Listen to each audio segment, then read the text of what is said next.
Vamos dar continuidade, então, ao nosso curso. Agora vamos falar com Cláudia Adiani, é jornalista, possui mestrado em Política da Economia Mundial, trabalhou aqui no Estadão, em São Paulo, depois em Brasília, passou pela sucursal do Estadão, da Folha, da Gazeta Mercantil, foi correspondente da Folha em Buenos Aires e, há 4 anos, coordena a assessoria de comunicação da Agência Nacional de Águas. E um detalhe, a Cláudia foi vencedora da Semana Estado de Jornalismo em 94, né? Então, vem aqui, Claudinha. Obrigada.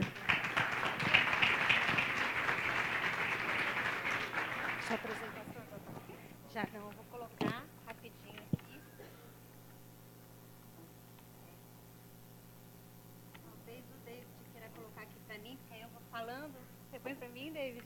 A gente não perde nenhum minuto, né? Nenhuma gota.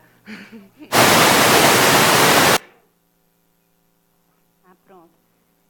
Você pode, enquanto eu vou falando, você põe para mim? Obrigada. Eu, quando recebi o convite, a Mari perguntou assim, pode falar o ano que você ganhou o Prêmio Estado de Jornalismo? Eu, pode, é uma honra, mas faz tempo, quase 20 anos. Bem, eu trouxe aqui uma apresentação que eu tenho o desafio de falar do maravilhoso mundo da água em 15 minutos, mas vou me esforçar, então quando tiver 5 minutos vocês me falem que eu acelero. Algumas das coisas que estão aqui, porque eu até achei que eu fosse a primeira, então eu trouxe alguns números gerais, porque eu acho que todo mundo já sabe muita coisa a respeito, mas para nivelar, para a gente saber do que a gente está falando, né, qual é o tamanho do desafio, eu trouxe esses números aqui. Isso, você põe para mim, pronto. Hã? Não, beleza, tá ótimo. Obrigada, David. Então, a ideia é falar sobre como é que lá na Agência Nacional de Águas a gente enfrenta o desafio de comunicar essa questão para a sociedade, né? Não é fácil. Peraí, o que é, David? O que não está aparecendo aqui? F5? Aí, tá dando para ver? Né? Então, tá bom, vamos lá. Então, eu trouxe alguns números que o Carlos até já citou alguma coisa, já falou de grandeza, né? Então, quando a gente está falando de água, a gente sabe que 70% da cobertura da Terra é água, ele já falou um pouco disso, mas 97,5% da água ela é salgada, está nos oceanos. Então, a gente vai falar que a nossa conversa aqui é sobre 2,5% da água do planeta, que é a água doce. Só que dessa água doce, 2/3 dessa água, elas estão nas geleiras, portanto, não estão disponíveis para consumo. E 1/3 apenas são águas superficiais. 96%, aliás, desculpa, 96% desse 1/3 que sobra, eles estão confinados nos aquíferos. Aqui no Brasil, nós temos mais ou menos 27 sistemas de aquíferos. Então, a gente está falando de... Parece que é muito, mas é muito pouco.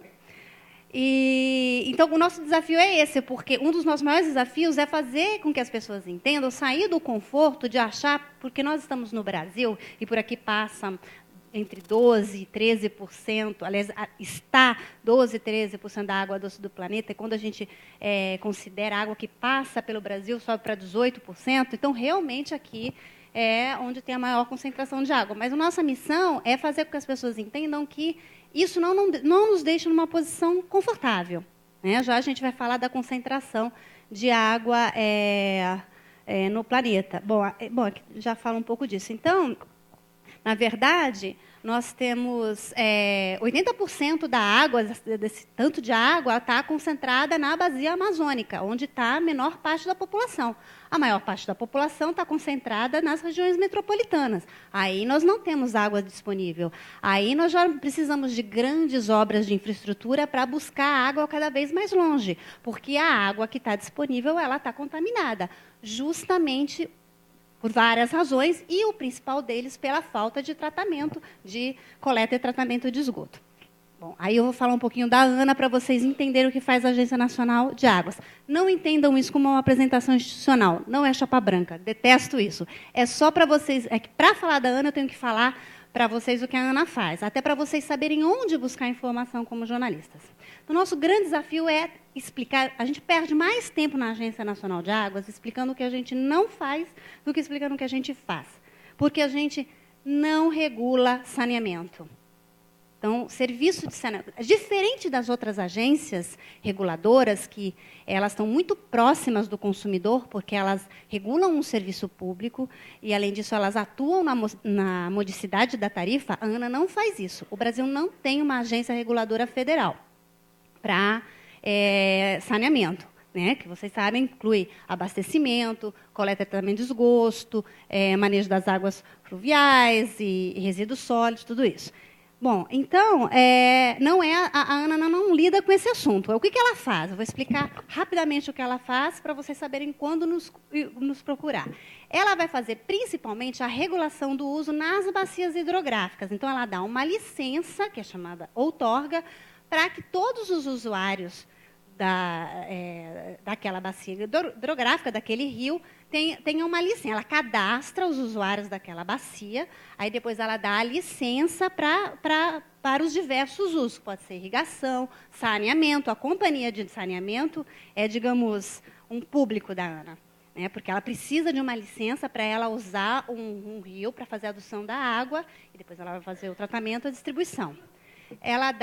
Aí ela fiscaliza os termos para essa licença, né? Ela faz a fiscalização da outorga. Além disso, ela monitora o rio, a qualidade do rio, ela monitora o nível do rio, a vazão do rio, a chuva, os sedimentos, né? Então, essa é a parte regulatória dela, porque toda essa informação que ela recolhe através do monitoramento, ela vai precisar para depois estabelecer os termos da licença para o uso da água. Aí não entra condições ambientais, essa é disponibilidade hídrica mesmo. Quem vai cuidar das questões de biodiversidade, ambientais, inclusive na água doce, é o IBAMA. A ANA vai olhar para a disponibilidade hídrica e ela vai cuidar para que todos os setores da sociedade possam ter acesso à água, para ter esse equilíbrio. Ok? Bom, muito bem.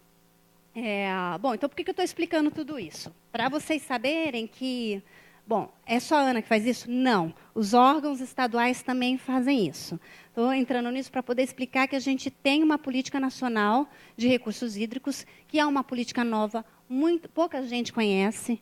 Né? Eu falo isso porque eu, como assessora de comunicação lá da ANA, a gente recebe muita demanda querendo falar sobre saneamento, e a gente vai encaminhando os jornalistas para os outros órgãos, e poucos sabem, a gente explica isso quase todo dia para muita gente, que o Brasil tem uma política nacional de recursos hídricos. E essa política ela estabeleceu um sistema, que é o Sistema Nacional de Gerenciamento de Recursos Hídricos. Então, quando vocês ouvirem a palavra SINGRE, em alguns estados fala SINGRE, vocês sabem que estão falando da Política Nacional de Recursos Hídricos, da Agência Nacional de Águas, dos órgãos gestores estaduais que fazem esse mesmo trabalho que a ANA faz, só que nos estados, né? O Conselho Nacional de Recursos Hídricos, as agências de bacia, Comitê de Bacia, que nós vamos falar mais para frente. Né? Então, vocês já sabem que a ANA não regula saneamento, mas ela tem um papel importante aí sim. De certa forma, ela vai fazer uma regulação indireta quando ela emite as condições para a companhia de saneamento retirar a água do rio e devolver. Como ela vai devolver? Então, é uma certa regulação indireta.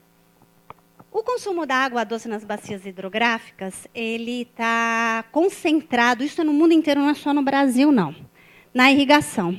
Que a gente, né, como o Carlos falou, a gente que só usa a água da torneira, do chuveiro, às vezes a gente não tem essa dimensão. Quem é que usa a água? Onde estão os principais gargalos? Qual é o caminho que ela percorre até chegar aqui? Né? 72% é o uso para a atividade de irrigação. 7% atividade industrial, 1% é uso no campo, 9% atividade industrial, né? Ela é insumo básico para qualquer atividade produtiva, 11%, olha que é mais do que o consumo urbano, é mais do que o consumo urbano, que é 9%. 11% para dessedentação animal. Né? Vamos lembrar que o Brasil é um grande país agrícola, é um país que exporta a carne bovina, que tem, né, detentores da maior quantidade de cabeça de gado, então a gente usa muita água para a criação animal. Estou falando isso porque, às vezes, a pauta sobre água está muito concentrada no uso urbano. E isso não é ruim, isso é bom. Mas a gente tem assim, uma quantidade de assuntos que cada vez mais estão ocupando os editoriais, mas que ainda estão inexplorados, que tem muita coisa para escarafunchar, tem muita coisa para explorar, são muitos temas, né? Ainda a gente percebe que a cobertura ela fica um pouco concentrada no saneamento, uso urbano, que é super importante, porque, como a gente já falou, é uma das principais causas de poluição. Mas todos os usos têm um impacto muito grande, e depois eu vou falar um pouco mais sobre a pauta, sobre o que a gente tem falado, o que os órgãos de imprensa têm falado mais. Bom, isso eu já falei, já passamos. Essa distribuição, eu tinha falado que 80% está na bacia amazônica, eu coloquei aqui por região, porque eu acho que nós estamos mais familiarizados, né? O Brasil tem 12 regiões hidrográficas que foram, essas regiões foram definidas pela Política Nacional de Recursos Hídricos, pela lei conhecida como Lei das Águas. Mas aqui a gente está mais acostumado, então a gente tem uma concentração no norte, vocês podem ver ali que no sudeste só tem 6% da água, que é onde estão muitas das principais regiões metropolitanas. E no nordeste, a gente convive com imagens de seca, né, com lata d'água na cabeça, desde criança a gente vê isso na televisão. Ali, além deles terem o desafio do solo cristalino, que tem baixa porosidade, eles ainda têm um regime de chuvas muito especial. Então, é muito desigual. Então, a gente tem essa missão de comunicar, através de vocês, que são os nossos principais porta-vozes, na verdade, que a nossa situação no Brasil ela não é confortável. Tem abundância, mas tem uma distribuição desigual e ainda tem muita poluição hídrica nos centros urbanos, e a gente tem grandes desafios aí.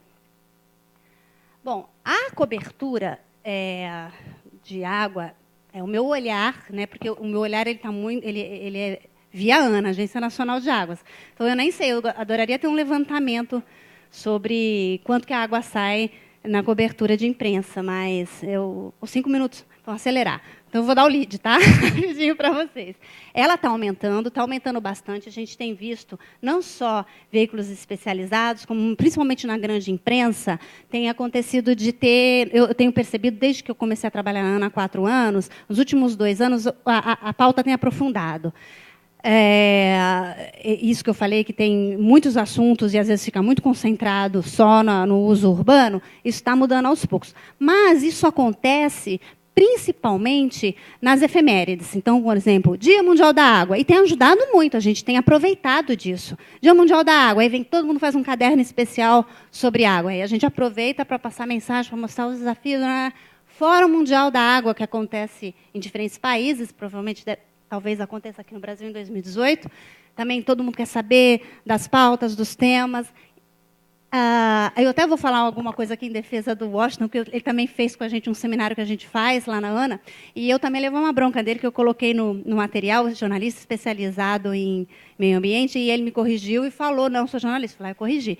E eu quero falar uma coisa em defesa dele. Ele tem razão. Porque toda vez que a gente confina a cobertura ambiental dessa forma, a gente enfraquece ela. Porque, na verdade, é um assunto transversal, multidisciplinar, integrador de todas as outras pautas, e ele tem que permear todos os cadernos.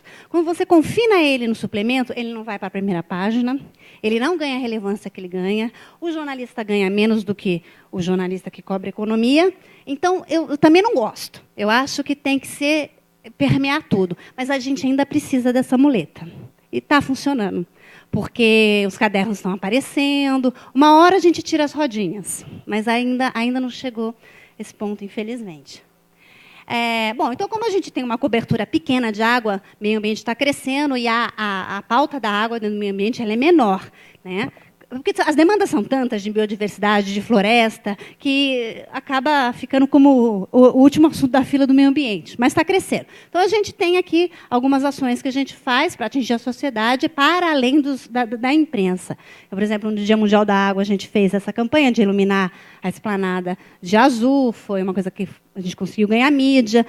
Um concurso de fotografia que a gente fez. Eu não vou conseguir mostrar aqui, porque não vai dar tempo, com o WWF. Agora, a gente está colocando no nosso Facebook. Cada mês, a gente explica sobre uma determinada bacia hidrográfica. Esse mês, Tocantins-Araguaia. O mês passado, bacia amazônica. Então, é legal de acompanhar, porque a gente vai aprendendo, né? Então, eu estimulo vocês a acompanhar. Fazemos esse seminário, que o Washington já participou com a gente, em diferentes bacias hidrográficas, explicando a Política Nacional de Recursos Hídricos, que ela tem instrumentos de gestão. Eu vou acelerar, porque eu quero mostrar aqui Depois eu volto aqui. Eu quero falar um pouquinho disso aqui. Primeiro eu vou mostrar esse aqui.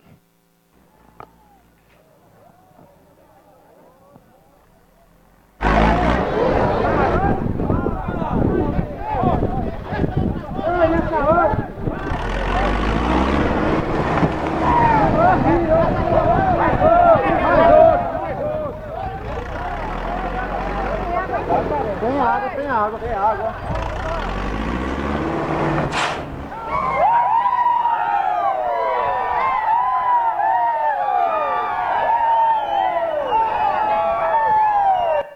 Bom, já aconteceu o que eu queria. Para encurtar, eu queria que vocês dissem isso. O que é isso? Isso é uma manifestação de 100 agricultores nessa cidade de Ponto Novo, na Bahia, agora no dia 14 de abril. O que eles fizeram? O poder público local foi lá e cortou o fornecimento de água para um perímetro de irrigação. Como vocês estão acompanhando, uma das piores secas, né, dos últimos anos, os reservatórios baixos, e a lei das águas diz, uso prioridade humano e dessedentação animal. Então, cortaram o fornecimento para irrigação. E os irrigantes, um grupo de agricultores se organizou e foi lá e eles destruíram essa adutora que ia ser inaugurada 2 dias depois. Né? Então, para que isso? Tá? Isso é uma questão que foi tratada localmente, claro que isso aí foi estabelecido um inquérito policial, enfim, não é esse o foco. O que eu quero com isso é mostrar que a gente realmente não está numa situação confortável no Brasil, como a gente às vezes tende a achar, porque a gente já tem conflito pelo uso da água no Brasil. Quando a gente precisa ir buscar água mais longe, São Paulo precisa questionar e perguntar para o Rio de Janeiro se pode usar rio no Rio de Janeiro, ou buscar água em Minas Gerais, é porque já está tendo muito mais demanda do que disponibilidade. E isso aqui é esse exemplo de cobertor curto, porque a irrigação é atividade econômica, tem um impacto parar. Né? Então, existe conflito e a gente tem que trabalhar com a gestão de recursos hídricos e dar cada vez mais atenção a isso para a gente evitar que isso aconteça mais. Né? A outra coisa que eu queria mostrar aqui...